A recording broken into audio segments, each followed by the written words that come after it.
All right, so Ron Placone here with a nice post-Indie Bohemians morning show panel with two of my favorite contributors here, some fellow TYT Nation folk from TYT Nation, Mr. Jeff Woldorf. Jeff, how's it going? Pretty good, man. Thanks for having me on. Of course, buddy. And from Truth Mashup up in Toronto, our friend from the north, Mr. Dan Sparron. Dan, how are you? Good. Hello, America. How are you? So I brought this story here about what's going on with healthcare here in Tennessee, because even though this is where I live here in Nashville, Tennessee. I think this is a very ideal kind of case study where you see how in so many pockets in the United States people are just playing healthcare, or excuse me, playing politics as usual when it comes to healthcare in this country. And what's going on here in Tennessee. First of all, Tennessee was one of the states that chose not to expand Medicaid, and they're dealing with the consequences of that.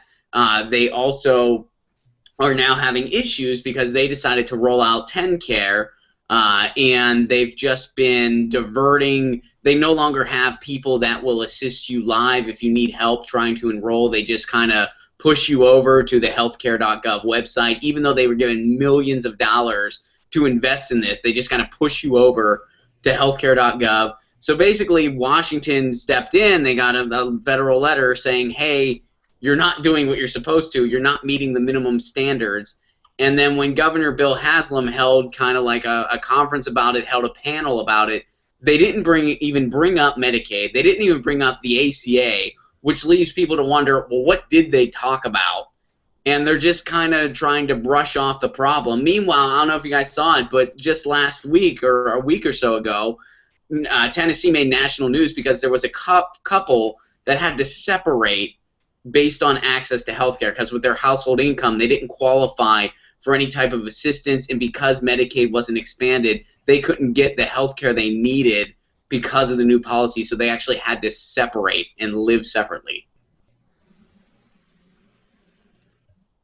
Neat. Yeah, that's the end. I mean, what else do you say to that? Sorry for both of us being gobsmacked, but it's just, what can you say besides, oh, that's neat. Well, it's just incredible to me that it's like they're just willing to play politics as usual and just give no regard whatsoever. Like it's almost like because it gives the impression that it's like TennCare, they don't even care. They're not even putting anything into it. They're just kind of putting something out there because they have to. And then where's this money going? You know, you're given $35 million, and part of that's supposed to go towards having people available to counsel people to help them get enrolled, and you're not even doing that. You're just pushing them over to the website. It's just, So political corruption 101, it seems. I Right. assume when that couple separated, the family values voters and all of those sort of PACs decided to get up in arms as they are about gay marriage and talk about how not having health care is ruining the family. Is that what's happening right now in Tennessee? Well, no, what's sad is that this guy is just the man involved. I think it's the Drain family. He's been just protesting Bill Haslam, Tennessee governor, and just pleading for an expansion of Medicaid, and they're not even bringing that up. They're not even they're just not even acknowledging that happened, that expanding Medicaid would solve this particular problem. And of course, this is one for instance. I understand that. But it's a kind of interesting for instance, and it's one of those things where when you see this happening, and you can see how the press got at it because it pulls at your heartstrings, sure. But, I mean, we live in a country where something like that is possible. That's a bit disturbing. Right. Here's the thing you said. You mentioned the politics earlier, right? Yeah, they're playing politics, but they're actually playing bad politics. They're playing bad politics badly. Like polls show that Tennesseans, they want this Medicaid expansion. And according to some of the polls, 59% of people say we want Medicaid expanded under TennCare. We want TennCare, right? And some, facts about TennCare that I know you guys probably know, but everybody should know is that the government pays 100% of the costs of the expansion for like 3 years. Okay, then it pays 90%, and according to the CBO, that's going to save states money overall. If you want to be a fiscal conservative, point to those numbers and say, look at how much money we're saving here in the state because we expanded TennCare Plus, we're also taking care of our people. It's popular. It's fiscally conservative. It works. And they're just playing bad politics, and they're playing bad politics badly. Yeah. And you kind of wonder at this point, the big concern I have, something I wonder about is what do they really have to even gain at this point? Because they all bring it back to, oh, well, what happens when we have to pay it back and this and that, and they kind of bring it back to that. But it seems like that's all just sort of null and void at this point. And at this point, it's just spite over the ACA. And an act that by no means is the ACA perfect. I mean, I was disappointed about it just due to the fact that it still invites the for-profit insurance companies to the table. But to just kind of be so stubborn, to play politics as usual, people be damned, we don't care, we just really hate Obama that much at this point. It's complete fluff. And what's interesting here in Tennessee is when it comes to something like making the electric chair available, man, they have no problems passing stuff like that through. When it comes time to penalize people for buying certain cold medicines because our governor saw Breaking Bad on DVD, man, they got no problems pushing that through. But when it comes to actually kind of taking care of your people, all of a sudden we got a flat tire. In fairness, if you are pregnant and getting arrested right now in Tennessee, there is healthcare in prison, so they do have that. They do have that side of the coin taken care of, right? The thing that's mind-blowing about this, I think, from a political standpoint, is that, as you said, there's not really a response for why this is happening. It's kind of this sort of shrug because we don't like it. Like, it's basically the toddler response when a parent gets mad, like, why is this? Because it is, because I say so. So that's kind of shocking when you're actually talking about human lives. Like, this isn't an argument about a state flag or something like inconsequential. This is legitimately about people like living and dying, and the idea of like we don't want extra coverage for these folks because we don't like it. I mean, we could get into a longer conversation, I'm sure, about like Dance with Who Brung Ya, the whole idea of who these people are getting money from for their campaigns, and how they're basically sort of we're now stuck with as people with the folks that end up in power from, the sources of money in the country that really don't like the Affordable Health Care Act because it's not great for profit margins. But it is. But, it's not as good down the line. I mean, it's a mind-boggling debate that keeps getting more ridiculous as the months go on and people realize, I kind of like health care. Yeah. Well, I mean, and I'm assuming that they'll have to respond more soon here in the state, but so far, they're supposed to come out with something today, and so far it's just been like, well, we're surprised by this because we don't really see the problem. Meanwhile, like you had this story make national news, I think even international news in regards to this couple, and you're still that like just either that delusional or that stubborn, for lack of just a better word off the top of my head, to just be like, well, I don't see the problem. What's the problem here? It is kind of... They're disconnected and they're selfish. It's one of those things where it's like, it's not a problem because it doesn't affect me personally. I have insurance. Everybody I know has insurance. Heck, everybody I know is probably, like when you're talking about Governor Haslam, everybody I know is probably rich, makes six figures, probably pretty close to being millionaires. So to them, that problem doesn't exist. That's for those others, for the poors around here. And we all know about the poors. They're just lazy. They should buy their own health care. It's insanity. Yeah, and you know what? So Dan, I wanted to ask you this because it's like this is kind of like just the mess we have here in the States, no consensus. And meanwhile, in Canada, it's almost like you guys are starting to politicize healthcare the way it's going on here in the United States. We've talked about that before. I can't tell you guys enough. I can't stress this point enough. Trying to pay attention and make sense of the Affordable Care Act's debate over the last 2 years is like studying for like the bar exam for those of us who don't live in America. Like I'm not I'm not quite sure how it works. I'm still trying to figure it out. There's like websites involved. You have to go down like a maze and ask a wizard for like 3 riddles. It's really awkward on how you get healthcare from people who kind of just woke up. We take it for granted in a big way here that we can just, go to the doctor.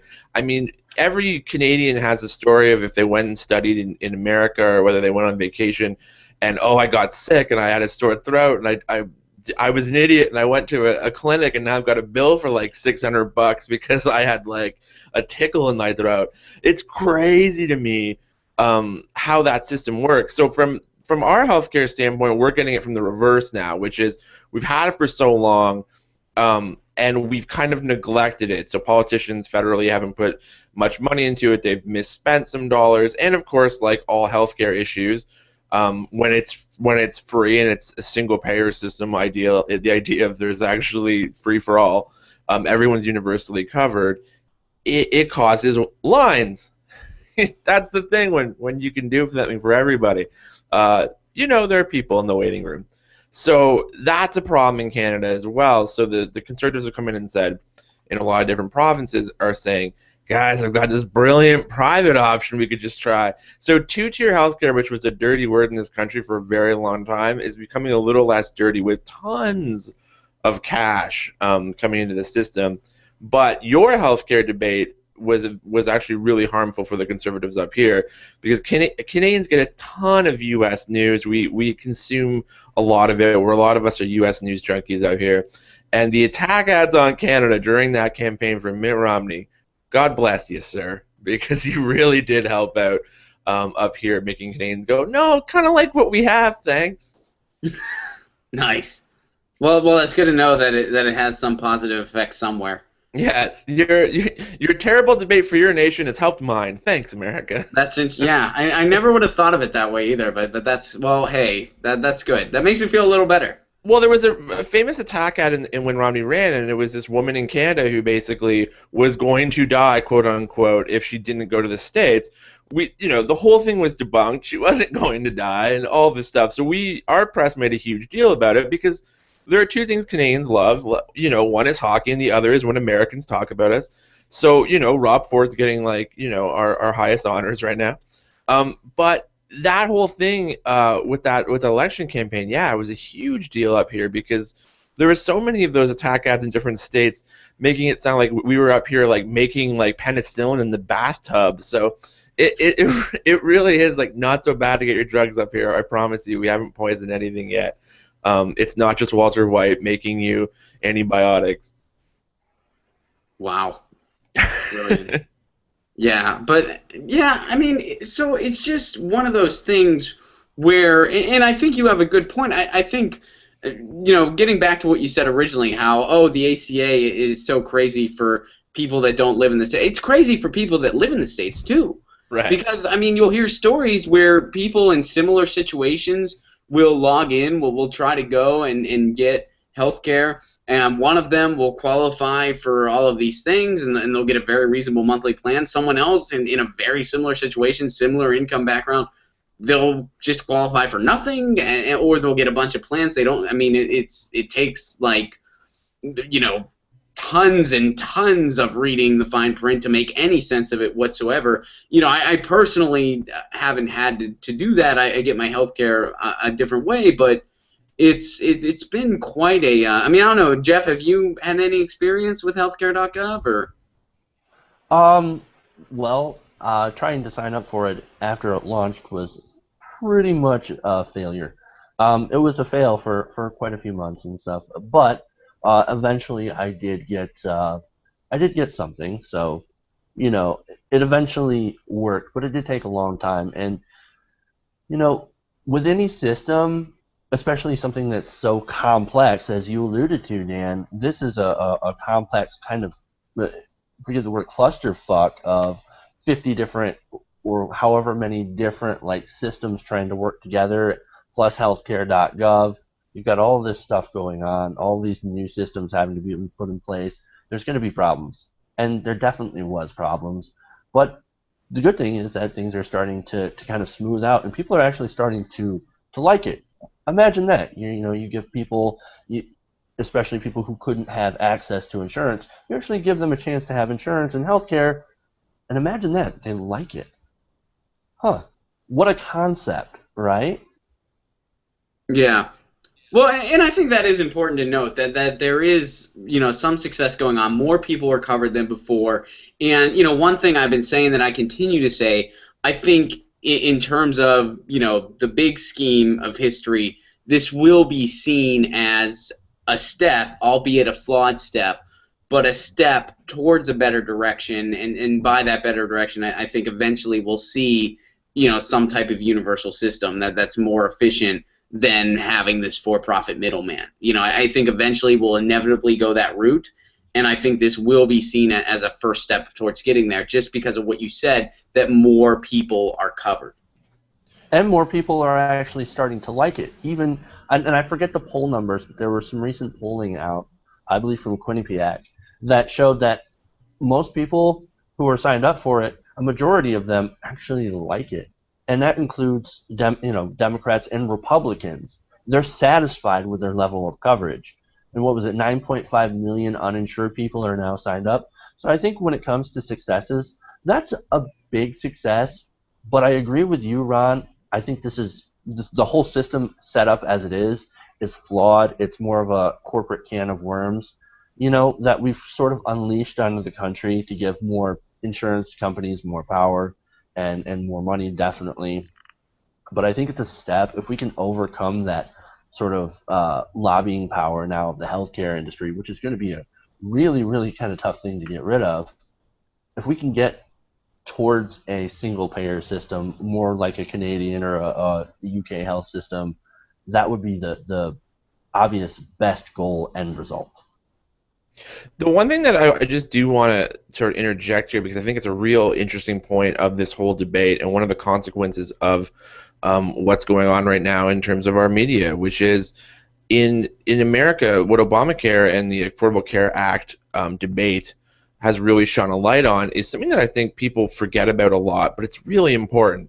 And obviously during the Occupy movement and those kinds of social justice movements, you really start to notice this. But the healthcare debate really brought it out too, which is the press is kind of elitist. Not to get on a Fox News kind of elitist, but I mean the press is doing pretty well for themselves. The folks that have the editorial inches and that, and the flip side of that is almost anyone who can actually get in the door right now in media, they actually have to go through a long process, which is basically an unpaid internship. So this process is not going to go away for our generation, sadly, either.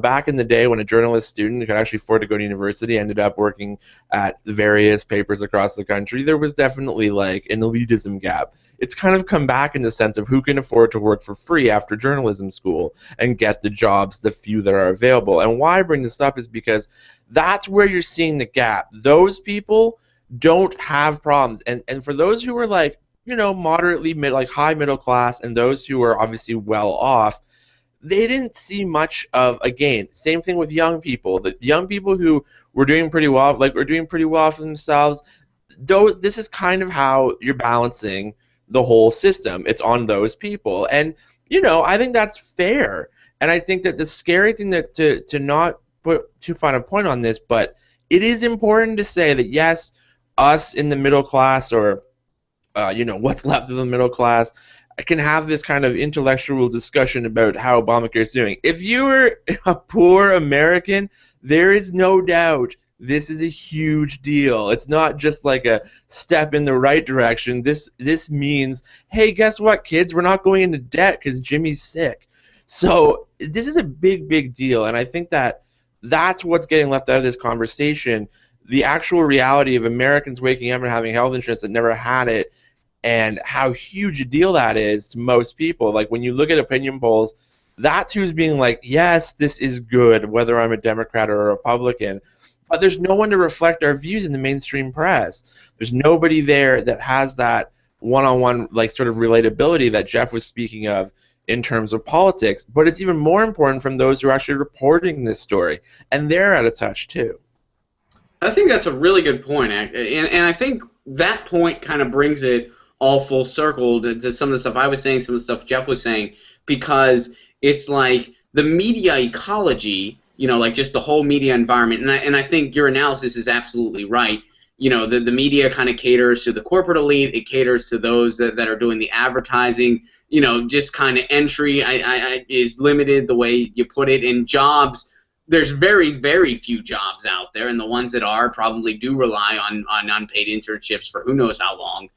And I think that type of environment, it allows something like what's going on in Tennessee to happen, because it's so disconnected from the status quo. It's so non-reflexive of the general populace that then you'll see someone like a Bill Haslam be like, well, what's the problem? I don't see the problem. Where's the problem at? I see no problem. And be able to try to brush this off, even though they're getting federal letters, and they're still brushing it off because they're able to be so disconnected, because they know that the, quote, Fifth Estate's not going to hold them accountable, so they can just kind of function in their little bubble. Meanwhile, yeah, this is a big deal, and sometimes even myself, I'll lose sight of that a little bit.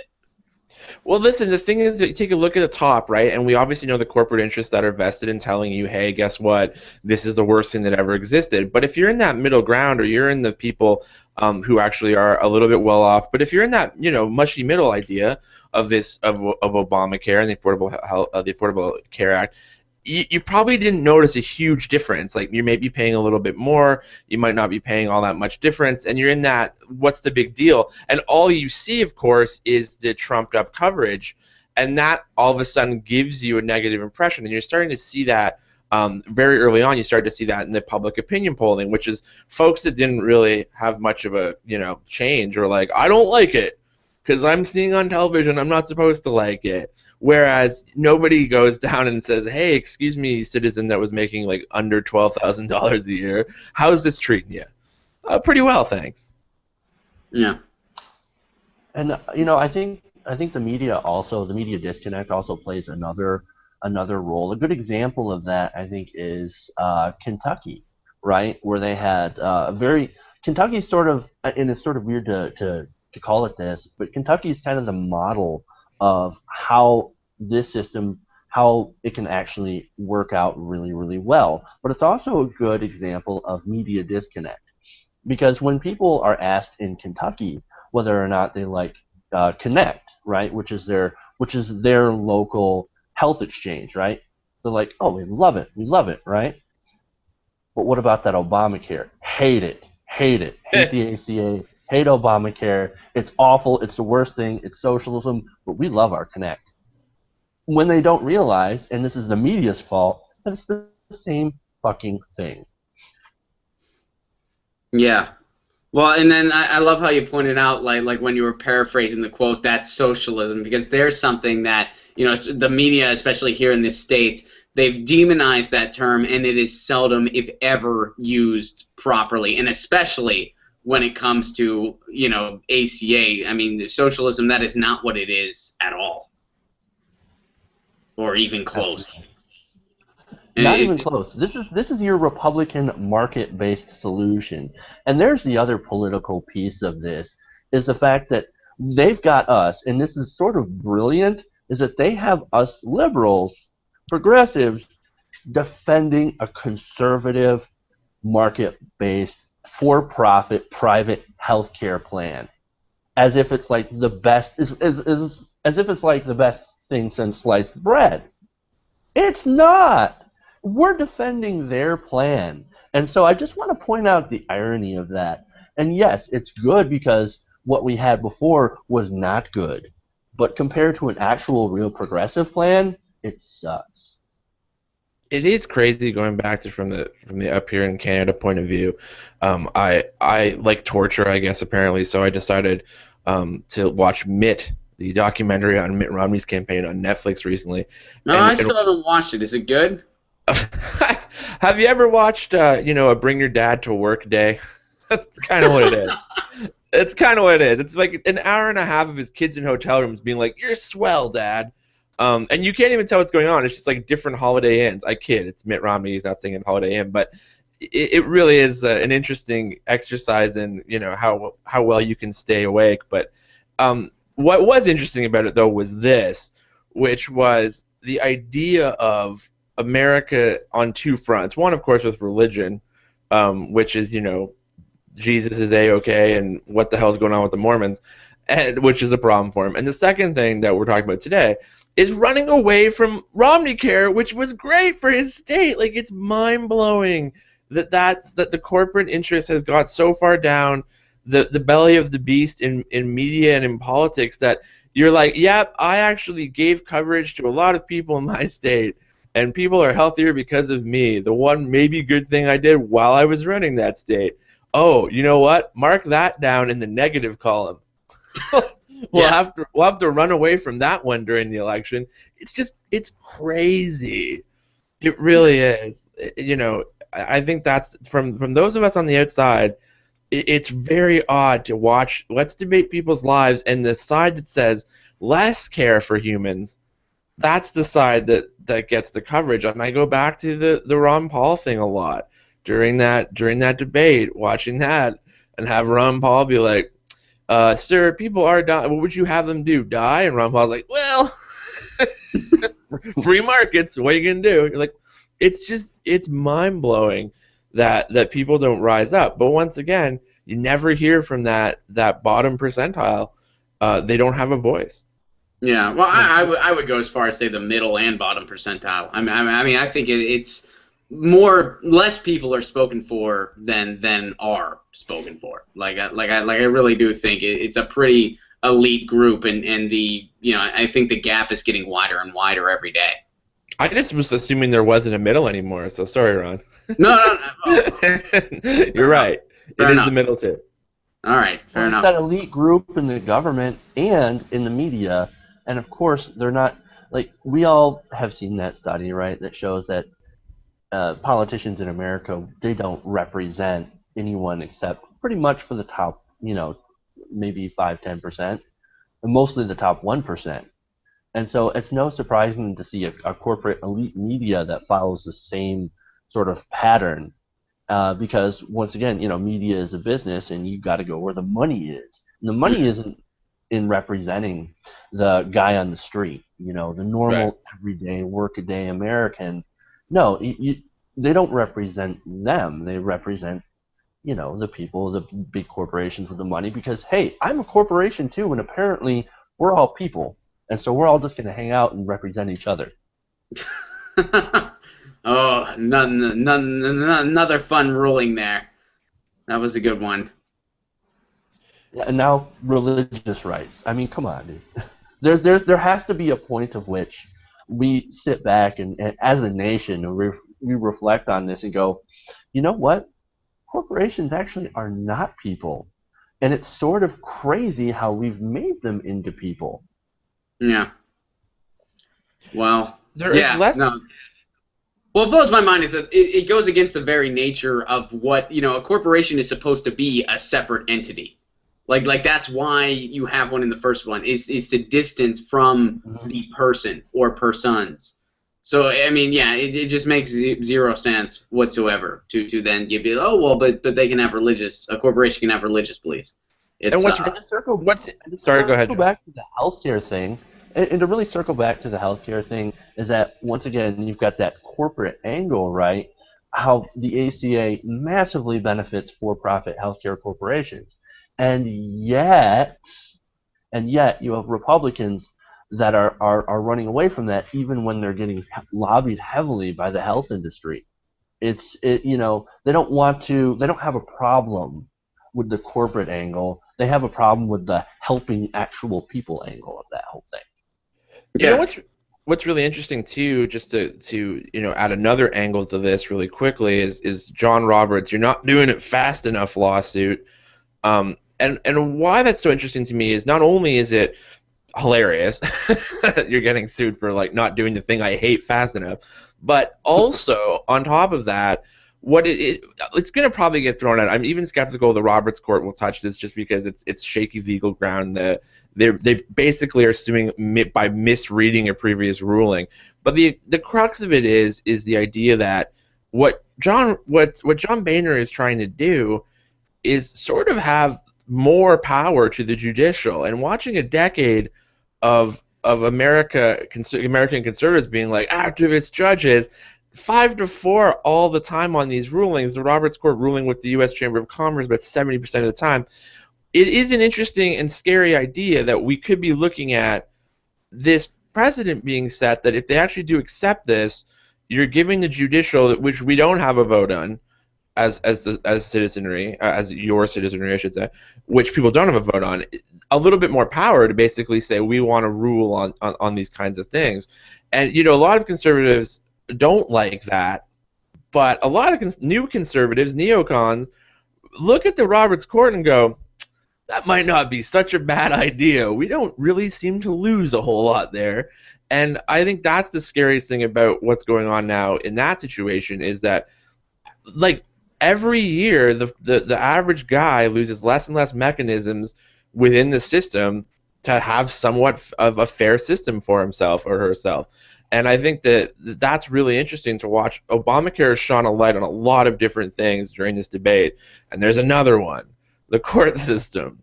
And so I hope Boehner's lawsuit doesn't work, but if it does, it opens up an entirely new activist court that conservatives will then have to Cirque du Soleil themselves mentally into accepting.